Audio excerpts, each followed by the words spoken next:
Well, greetings and salutations, everybody. Welcome to this companion video.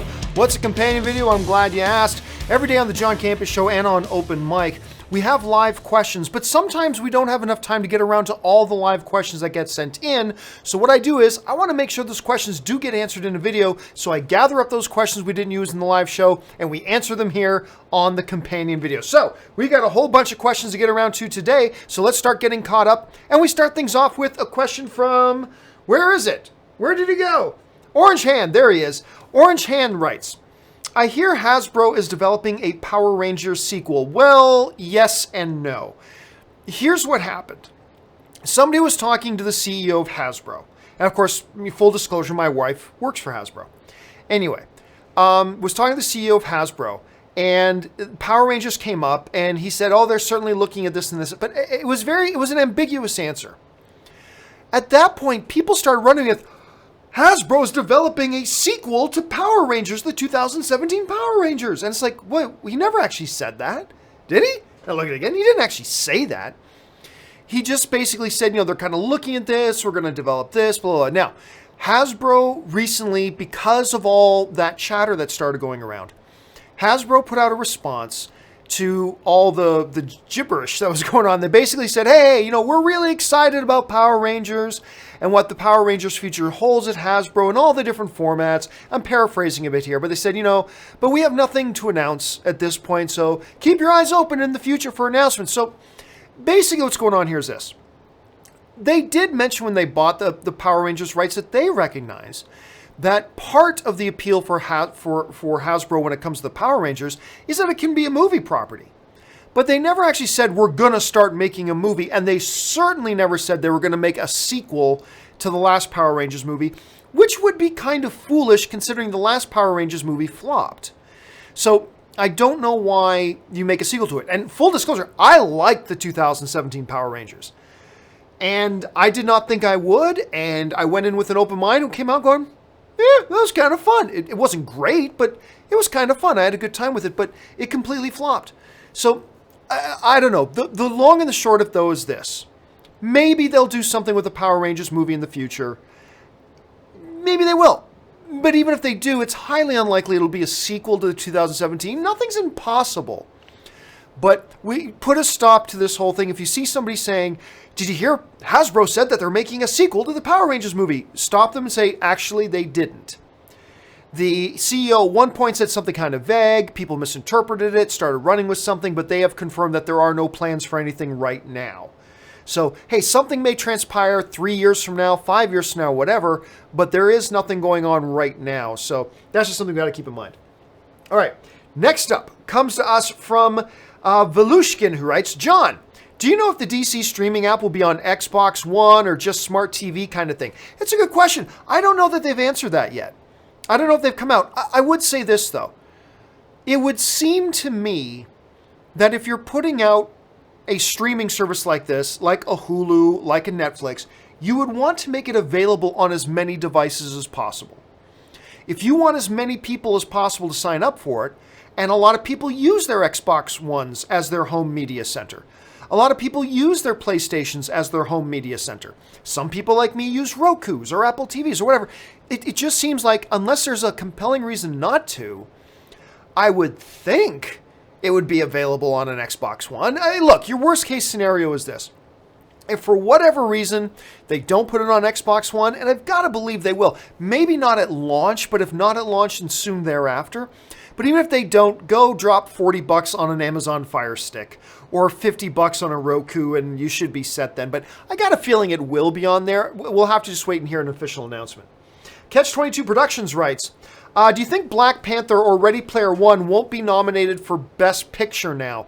Well, I'm going to assume that's in relation to this whole nonsense of the Academy saying that they're going to create a Best Popular Film Award and lose all credibility. They're idiots. Anyway, they're brilliant, but this would be an idiotic thing for a brilliant group of people to do.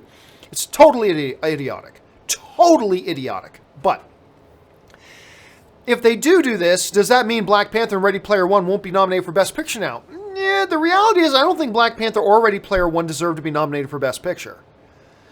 Don't get me wrong. If if the Academy Awards were held today, I could see Black Panther getting in there for a Best Picture nomination. But considering a lot of the Best Pictures of the year are still to come, I honestly don't think Black Panther is going to be in the top 8 or 9. So, I mean, I really love Black Panther. I like it a lot, but I'm guessing it's not going to be in the top 8 or 9. So, regardless of the Best Popular Film Award, which is it just pains me. I feel like we all get dumber whenever we say it. Anyway, I really don't think Black Panther or Ready Player One should be nominated for Best Picture anyway. I love Ready Player One. I love Black Panther, but right now, neither of them are my top 5, and I have a feeling by the time we get to the end of the year, I don't think they're going to be my top 8 or 9, so I'm not sure. Black Panther may have a chance, because the critics really seem to like it a lot, and I did too, but I just didn't think I don't think there's a high probability it gets nominated for Best Picture anyway, because I don't think it deserves it, but that's just me. Let's see. David writes, it used to be that Best Picture winners made a ton of money, like Forrest Gump / Titanic. Oscars need to stop honoring just the artsy, low-budget films. No, Dave. That's a misconception. The job of the Oscars is to completely ignore how much money a movie makes. That has to be... They cannot take that into consideration. Which is part of the reason why I hate the most Best Popular movie. It's so stupid. Anyway... What the Academy should do is completely ignore box office. I don't care if it's Django Unchained and it made $400 million. I don't care if it's Moonlight and made $5 million. I don't care. The Oscars should not take how much money or how popular a movie was into consideration. None at all. It should only be about excellence. And if that means that Lord of the Rings Return of the King wins Best Picture, great. If that means a Titanic wins Best Picture, great. If it means a Moonlight wins Best Picture, great. It's irrelevant. It should not be taken into the consideration at all. Not at all. All they should look at is the movie and judge the movie on its own merits. To hell with how much money it made. To hell with how popular it is. None of that should matter. The moment that stuff starts to matter, it just becomes a booby prize. It just becomes a participation award at that point. And that's what I'm afraid that the Oscars may become if they embrace this absolutely idiotic Best Popular Film category. They got to get rid of it. But I disagree, David. They shouldn't care whether it's low budget and artsy. They shouldn't care if it's high budget and super popular. Just look at the movies. And if that means all the winners for the next 5 years end up being low budget artsy films, then fine. If it ends up being the next 5 years, they do end up being like Lord of the Rings or Titanic films, then fine. As long as that's your only basis. That is what they seem to be their only basis. And as long as they continue to do that, I'm perfectly fine whether a movie that wins Best Picture is popular or not. That should be irrelevant. That's not what film fans should be looking for. In my opinion, at any rate. Some people may feel differently. That's totally great. That's the joy of being a film fan, is we can have different opinions. All right. Leo Millamette writes... Milmet writes, that popular film idea is silly, but taking away even a little bit of the artistic recognition for serious artists and short filmmakers, documentarians, etc., to shorten the Oscars is a horrible mistake. No, I disagree.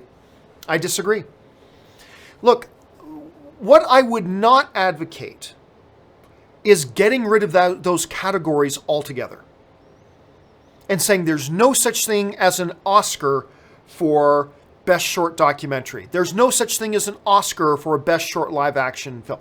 I would be totally against that. You know, they should still be Oscar categories. But now we're talking about the show and the presentation. The fact of the matter is, 90% of the audience watching the Oscars don't care.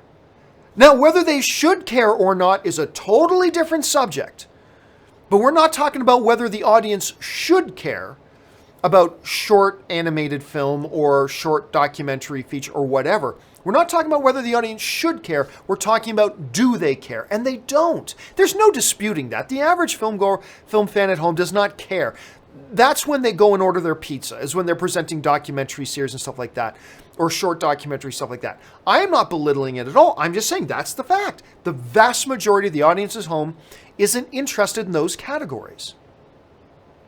So by all means, still give them an Academy Award so that the person who made that short live action film can still say, I am an Academy Award winner. That's great. But that doesn't mean you force people at home to sit through a longer show just so you can present a category that most of the people watching at home don't care about. Take this, for example. Nobody will dispute or argue that WNBA players do not work as hard and are as dedicated and have big dreams just like the NBA players. They do. However, the fact of the matter is, at least right now at this period in our history, not as many people watch the WNBA as watch the NBA. Therefore, you get WNBA players who I believe the average salary of the WNBA, I remember hearing this, is like $71,000, $72,000, $73,000, $74,000, whatever. $70-something thousand is the average salary of a WNBA player. It's not bad. The average salary for an NBA player is in the millions and millions and millions. Do they work harder than them? Do they dream any differently than they dream? No. But the reality is, there's a segmentation of the audience that watches one, and there's a big disparity between the audience that cares about the one and the audience that cares about the other. We can debate, should the audience have a disparity in whether they care about one or the other? Should the audience care just as much about the WNBA as the NBA? That's a different discussion about whether they should or not. But the fact of the matter is, less people care about that, and thus, WNBA players get paid about $71,000 on average, some into the hundreds of thousands, but the average is around $70,000. The average for an NBA player is in the millions. It's just the reality. It's just the reality. And therefore, if your problem is it's a 4-hour show and nobody at home cares about a bunch of the categories that you have, then present those categories during the commercial breaks. Give them their Oscars, mention that they won, give them that honor, but they're not entitled to anything. So, look, there's the part of me that is the artistic film fan that says, oh, honor everything. But by the way, Leo, let's not forget, there has always been, at least for decades, another night of the Oscars where they present more of the other types of awards and technical awards. These guys are artists and they're magicians, and without them, movies cannot get made. But they present those at a separate ceremony earlier. Whether it's a week earlier or 2 weeks earlier, they present those awards at a separate ceremony, and then they highlight the winners during the Oscar broadcast. Right? They've done that forever. Do they not deserve recognition? Do they not deserve their moment in the sun? Any more or any less than short live action film does? But for years, we have given them a separate night to present those awards separately. And then during the Oscar broadcast, they highlight who took home some awards. They're talking about doing the exact same thing with short documentary. By the way, they haven't said which categories it'll be, but I think we can assume it'll be short live action, short animated, short documentary, maybe even one or two others. As a film fan, I have no problem with that. As long as they get their Oscar, you do a quick clip later just to highlight who won, and it shortens the show, tightens it up, and moves the show quicker. It's just the right thing to do, I believe. At any rate, I believe.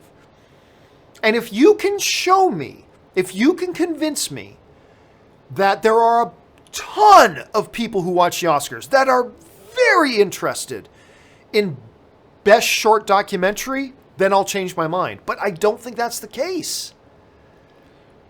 They're not getting an Oscar that's any less valuable than somewhere else, but just because you're getting an Oscar that's just as valuable, that doesn't mean you deserve to have screen time. Just because you're in the WNBA and you work just as hard as the NBA players and you dream just as big as the NBA players, that doesn't mean you deserve to have a millions and millions and millions of dollar paycheck, because fewer people are interested in this than they are in this right now. Maybe that'll change over time, but for now, that's the way it is. And so, yeah, look, practicality. You need to shorten this show. Practicality. There are a number of categories that the vast majority of the viewing audience do not care about. Practicality. Move those categories either to that other awards ceremony that happens a few weeks earlier, or present them during the commercial breaks and highlight later in the show who won them. It seems like to me, it seems like a good compromise.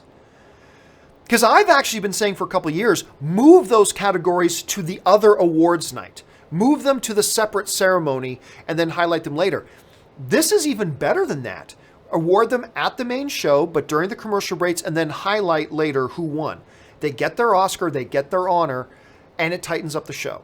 So that's just how I feel about it at any rate. And I'm sure a lot of people have a lot of different opinions on that. Leo, you clearly have a different opinion on that, which is awesome and great. And this is why we get to be film fans and have these discussions together. So thanks for your input, man. I appreciate it. All right, next one comes to us from Guru Leghima writes, rumor is Feige wasn't even informed of of firing Gunn. That's my understanding. My understanding, and it could be wrong, I cannot confirm this firsthand, I'm just telling you that that's what I heard as well, was that the firing of James Gunn was not run by Kevin Feige, and that he actually heard about it through the news. Again, how much of that is true, I'm not sure, but I haven't heard him deny it.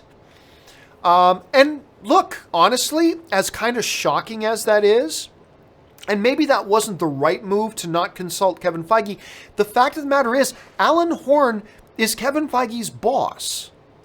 Alan Horn doesn't have to run anything by Kevin Feige if he doesn't want to. Now, should he have? Yeah, probably, but did he need to? Did he have to? Nope. Did Alan Horn break protocol? Nope. Did Alan Horn break a rule? Nope. Kevin Feige is not Alan Horn's equal. Alan Horn is Kevin Feige's boss. Kevin Feige reports to Alan Horn. And if Horn thinks somebody needs to be fired for the good of his overall company, then he can do it. You know, yes, I believe he probably at the very minimum should have given Kevin a call, say, hey, Kevin, can you come over to Burbank here? Like, say Kevin's in Atlanta for a second. Kevin, do me a favor. I need you to hop on a plane, come back to Burbank for a bit. We need to have a sit down. And bring him in and have him say, Kevin, this is what's going on. And right or wrong, I feel like I need to make this move. I wanted to tell you that personally before I made it public. And I want to give you an opportunity to share any thoughts you have. But I wanted to tell you that face to face and let you know this is what's coming. Yes, that's probably what he should have done, but he doesn't have to do that. And if these reports are true, which we can't say 100% that they are, then actually Alan Horn did nothing wrong. It feels wrong. I get that. It feels wrong. But reality speaking, Alan Horn does not answer to Kevin Feige, and he doesn't need Kevin Feige's permission, and he has to do what he thinks is best for Disney Studios. Now, I may agree or disagree with his assessment, but that is his right. And he did it, and it doesn't feel right, but it's not wrong either, so there you go. Tristan Larison writes, I met JJ Abrams at Coachella in 2018. Super nice guy. You know what? I know a couple of people who have randomly run into JJ Abrams. I never have on any kind of a casual basis. But I know a couple of people who have. And they both said the exact same thing. Like, the testimony I heard from both of the people I know who have, like, run into JJ said he just stopped when they went up to introduce themselves. He stopped what he was doing and gave them all of his attention. And, like, talked to them for a minute or two. And gave them all his attention. There are some times, and it's totally fair, I'll run into a celebrity blog. It's like, hey man, nice to meet you, shake your hand, but you can already tell they're just wanting to get out of there and move on. Which is totally fair. Nothing wrong with that. Not at all. But it's just extra special when you get a guy like a JJ Abrams who thinks you're important enough, or at least treats you like you're important enough, to give you his full attention for a minute or two. That's pretty nice. That's above and beyond. Like I said, nothing wrong if he just said, hey man, nice to meet you. Listen, I got to go, but thanks for saying hi. And then just skedaddles. Nothing wrong with that. It's nice enough of him just to stop and shake hands. But when you get these celebrities, and I've met a couple of them, and I've never met JJ like that, but hearing from other people like you and a few people I know, it just sounds like he's a really good guy on that level. Like, I don't know, maybe he's a jerk behind closed doors. I don't know the dude. But I think it says something about their character when they stop give you their full attention and make you feel like you're important enough and like worthwhile enough that you deserve my attention for a minute or two. And talk to you for a second. I think that's great. And it's always nice to hear stories like that. Okay, let's move on here. NPE94 writes, apparently at the end of the Meg, Jason Statham stops fighting the shark because his mom's name is Meg too. That's good. Okay, NPE, that's good. I will say though, a little spoiler alert, only a spoiler about what's not in the movie, okay? I'm just going to give a tiny, tiny spoiler about something that's not in the movie. I'm not telling you anything that is in the movie, okay? Just giving you a warning here. I was wondering, everybody was joking about it. We were all joking about it. But I have to admit, I was wondering if at some point, if in Meg, somebody would make a Family Guy joke, shut up, Meg, or something like that. I was kind of, everybody was just joking, but I will admit, I was kind of half expecting it. Maybe just half expecting it. Did not happen. Is not in the movie. Probably just as well that it's not in the movie, but yeah, there's the one thing. But I like that. His mom's name is Meg too. Leo Milmet follows up with, all you can do, like cutting the jokes by the hosts or whatever that take up the first 20 minutes. They gotta cut categories. They gotta lessen recognitions for artists. It's sillier than any part award. Again, Leo, I disagree. Just because, again, yes, they are artists and they work hard and they deserve recognition. Yes. But that doesn't mean that you are owed the largest television audience of the year that should be forced to sit down and watch even though they're not interested. You can't look at it like that. At least I don't think you can look at it like that. These are simply categories that most people don't care about. And if we're going to start saying, no, every category needs to be, then you got to get rid of that extra ceremony and make the Oscars 5 hours long and bring over all those recognitions into the main show. And obviously that's not practical. So you televise the ones that people are interested in seeing, and you don't live televise the ones that people aren't interested in seeing, but still give them their award and highlight it later. Honestly, to me, I think that's the best way to do it. But then again, that's just my opinion. Okay, next. NP94 says, most popular film sounds patronizing as fuck. I agree. And here's why. This is what makes it extra stupid. If this was good for the Oscars, but a bit of an insult to the films, that's bad. If this was good for the films and just bad for the Oscars, that's a little bad. The fact of the matter is, this most popular film category is bad for the movies because it's a spit in the face to those movies. And you know what it is? I've said this before, but I'll say it again. It's a kiddie table saying, oh, aren't you cute? You don't deserve a Best Picture nomination, but aren't you adorable? Look, we'll set up your own little table over there in the corner. It's like setting up a little kiddie table for them. Don't you feel special? Don't you feel like a big boy now? It's an insult. And with all the progress genre films and these popular films have been making, getting better and better and better and better, to the point that last year, for the first time ever, a comic book movie was nominated for Best Screenplay. Unbelievable. Logan got that. It's one of the, I contend it's the third most important Oscar there is. Just behind Best Picture and Best Director, I believe the third most important one is Screenplay. And it got nominated for Best Screenplay. It is making more and more and more progress by introducing this popular film category. You're just basically brushing all that progress away. Saying, oh no, we don't need to really consider giving a comic book movie a Best Picture nomination. They've got their own little category, Popular Awards, Popular Film Award. Isn't that cute? It's bad for the movies. It's bad for the Oscars. It's taken away all the legitimacy of the Oscars. So it's bad for everybody. There is no upside to this. You see, moving things like short documentaries, short whatever, moving that to the commercial break to increase the quality of the broadcast, that's fine, because that doesn't decrease the integrity of the award itself. The award itself still maintains all of its integrity just because you didn't broadcast the presenting of that award. It still maintains its integrity.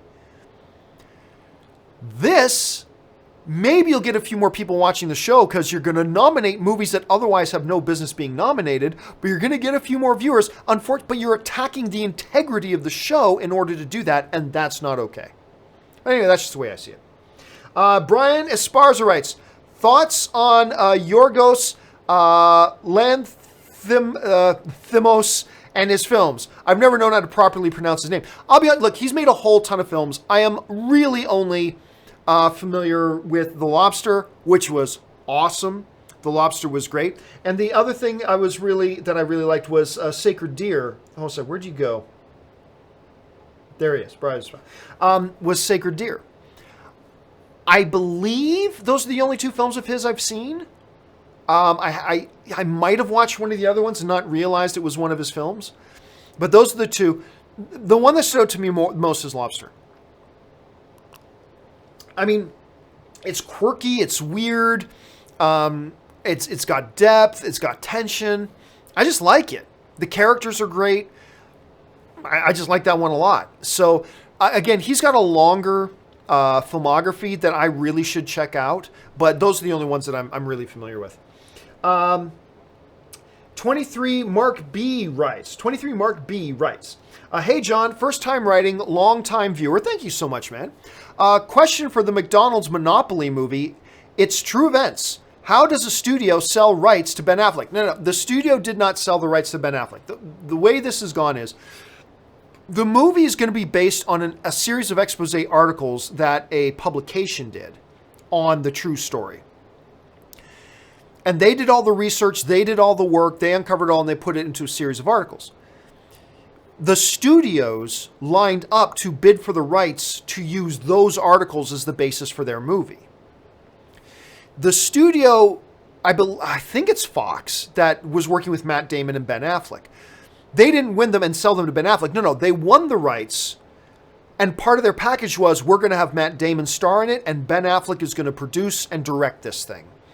And that was part of the thing, on top of money that they were offering to buy it.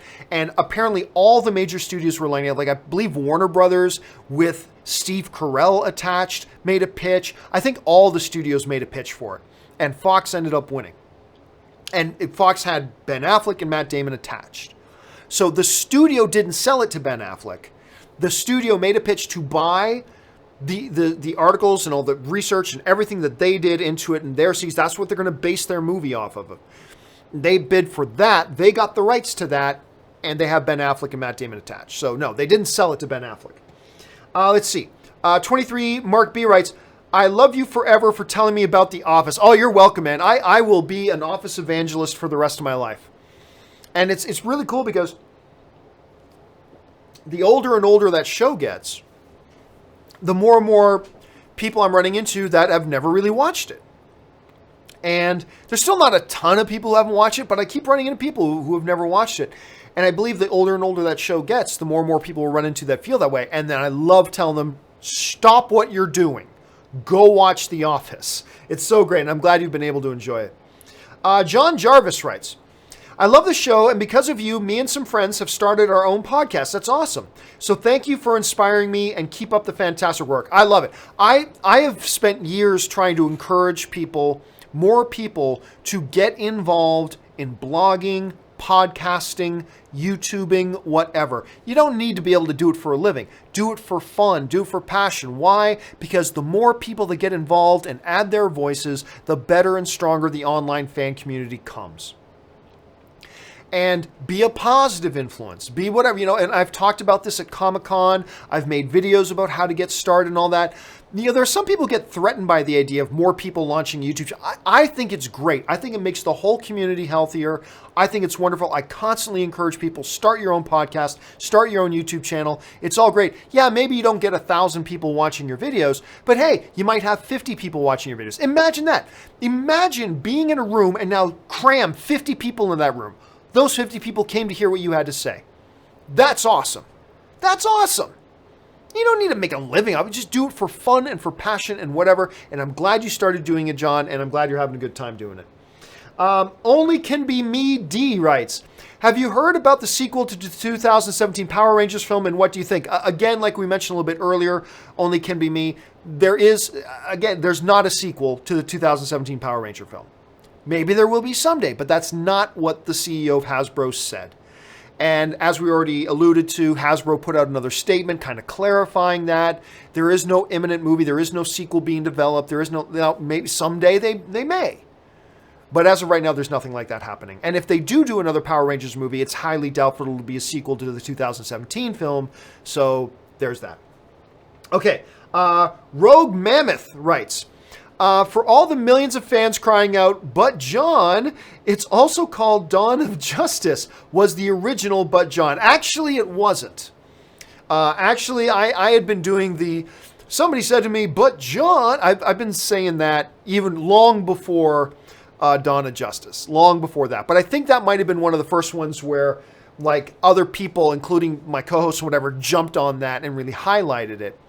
But yeah, the But John thing was actually around even before that. I think even right back to my movie blog days, I think I had done that. So just one of those weird little quirky things. But I'm impressed that you remembered that time, man. That's good. All right, ZCM Zombie Custom Maps writes, I'm seeing the Nice Guys vibes from the look of Tarantino's new movie. Might be because of Leo and Brad's jackets from the one photo. I would hesitate, ZCM, to say this movie feels like that based on one or two still photos. I have a feeling that, what's the name of it? Once Upon a Time in Hollywood is the name of the new Tarantino film. I highly doubt it's going to feel like the Nice Guys at all. It looks like it's roughly set in the same time period.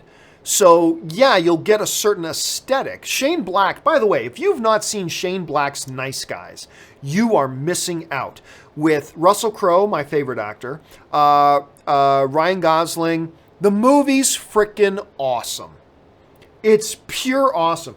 And you know what? It's one of those movies that when people say to me, Hollywood doesn't make original films anymore. It's like, first of all, that's a lie. Hollywood makes more original films today than in any other time in history.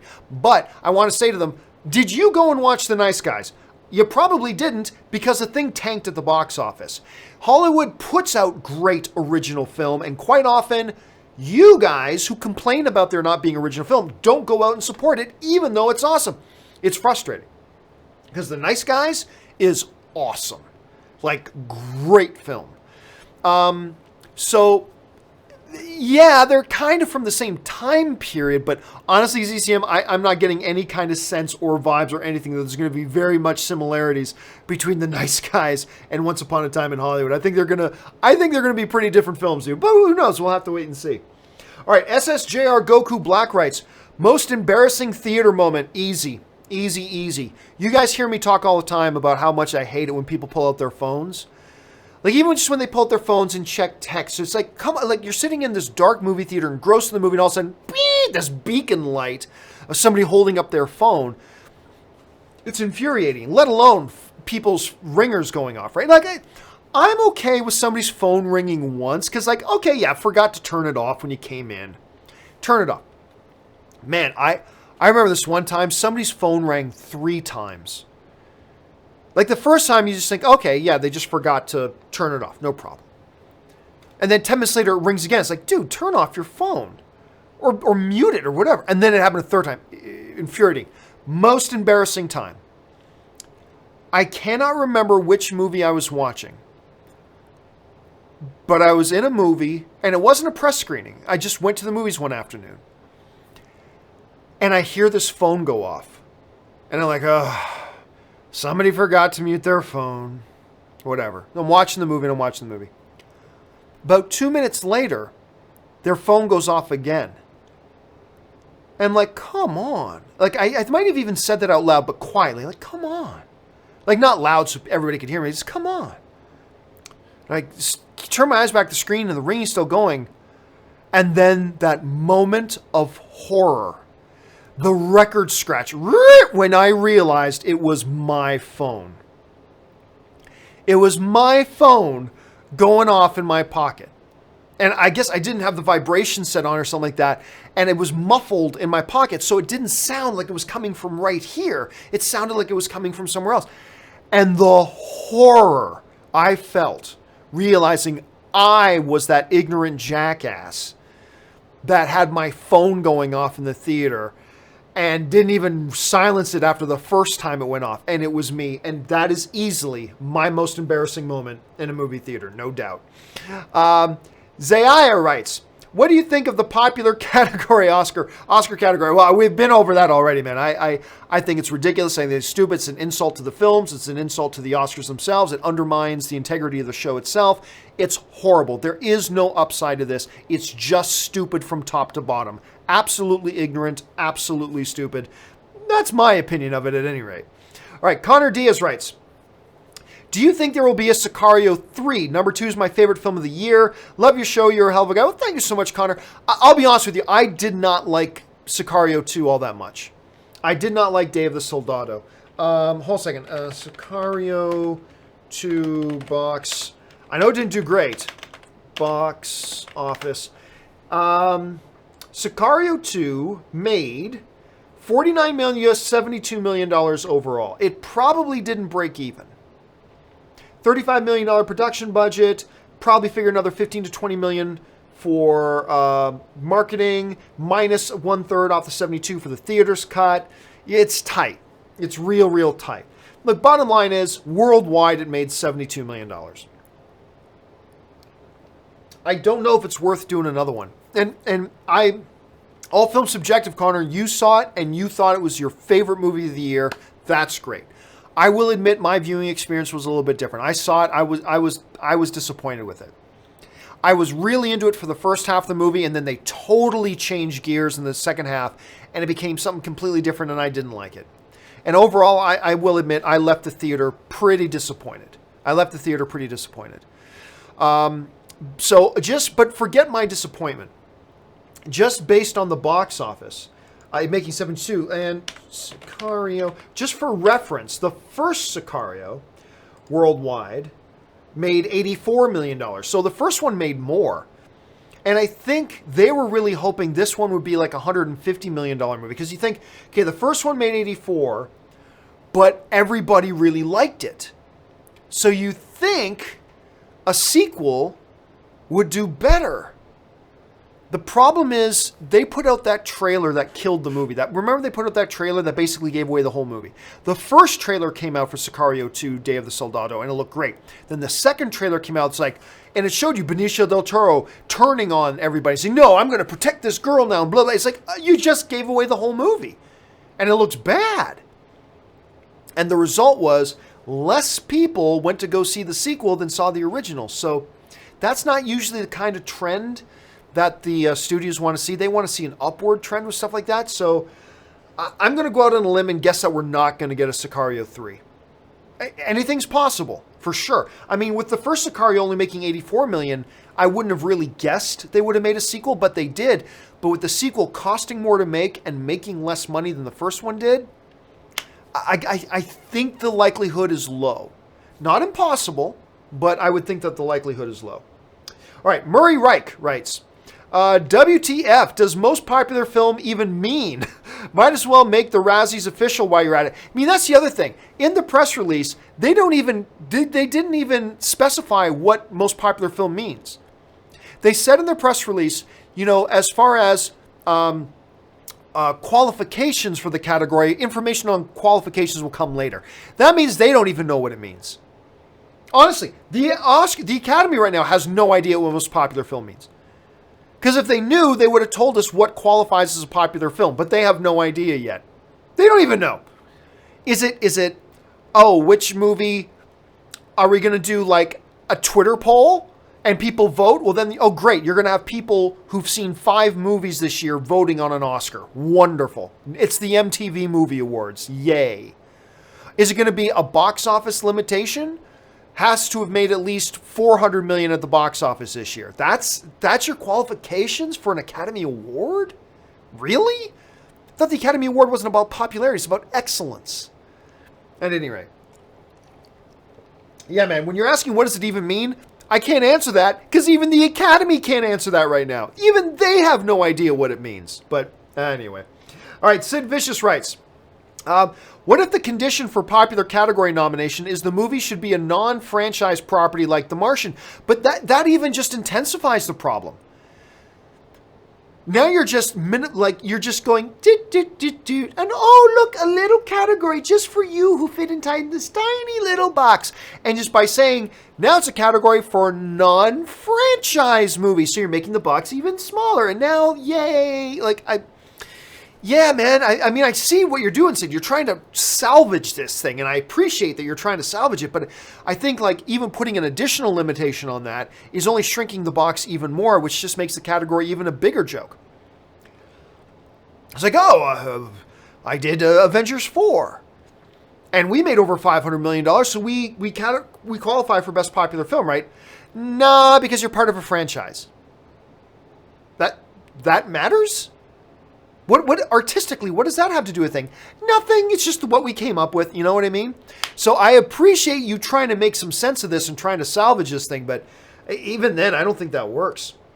All right, guys, that will do it for this installment of the companion video. Thanks so much for joining me here today, guys. Don't forget the John Campea Show comes up a little bit later this morning, well, depending on when you're watching this video, but it's every morning at 9 a.m. Pacific Standard Time. That is 12 noon Eastern Standard Time. Make sure you guys come back and join us for that. That'll do it for me, guys. My name's John Campea. Thanks for joining me, and thanks for submitting those questions. And until my next video, bye-bye.